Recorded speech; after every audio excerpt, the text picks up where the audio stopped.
Like sands through an hourglass, so are the days of our RV lives. Featuring Simon, Sadie, Denise, and Andy.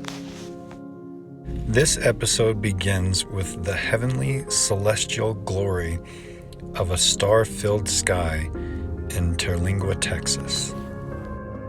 Takes us to Devil's Hall on a trail at Guadalupe National Park and ends in the depths of the underworld in Carlsbad Cavern National Park.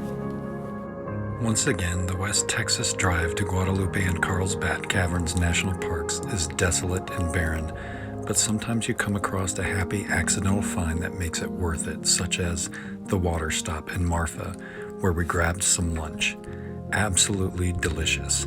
Popeyes has nothing on this chicken sandwich, truly the best I've ever had.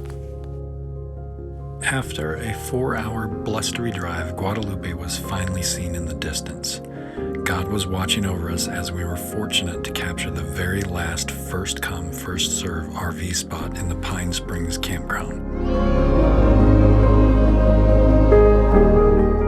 As you can see, Guadalupe National Park has some amazing scenery and beautiful hiking trails, but it also has an interesting history.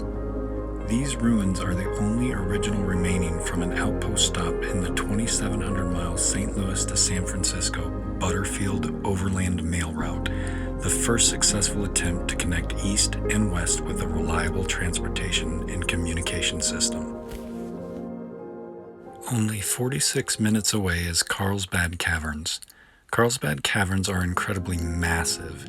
It's a stunning 1.25-mile walk down into the Devil's Den on the steep 750 feet descent, featuring one switchback after another, and simply otherworldly when you get to the Big Chamber, which is another 1.2-mile loop that has one fascinating geological view after another. Along the way, we've learned RVing unfortunately isn't always amazing sights and beautiful camping where you're in the woods and can enjoy a crackling campfire and s'mores as I'd imagined. And it takes a lot of work repeatedly setting up and taking down our camper every couple of days. We've also learned that it's sometimes about dealing with the normal everyday stuff like working your wine business over spotty Wi-Fi, or simply doing laundry at an RV park. So just like real life, RVing isn't always a breeze or Instagram glamorous.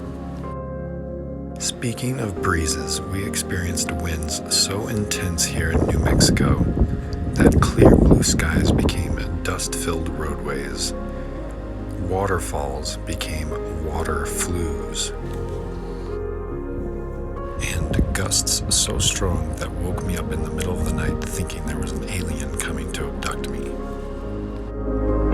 There's been plenty of heavenly joys on our trials, trails, and tastings tour, such as celebrating my 47th birthday on March 4th, but there's also been some hellish challenges like thinking we lost Sadie in the desert recently.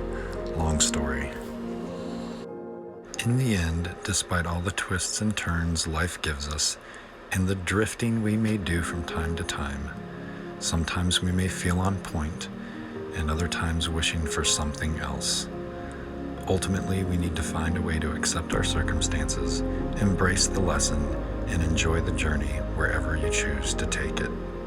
Until next time, please like, comment, share, and subscribe.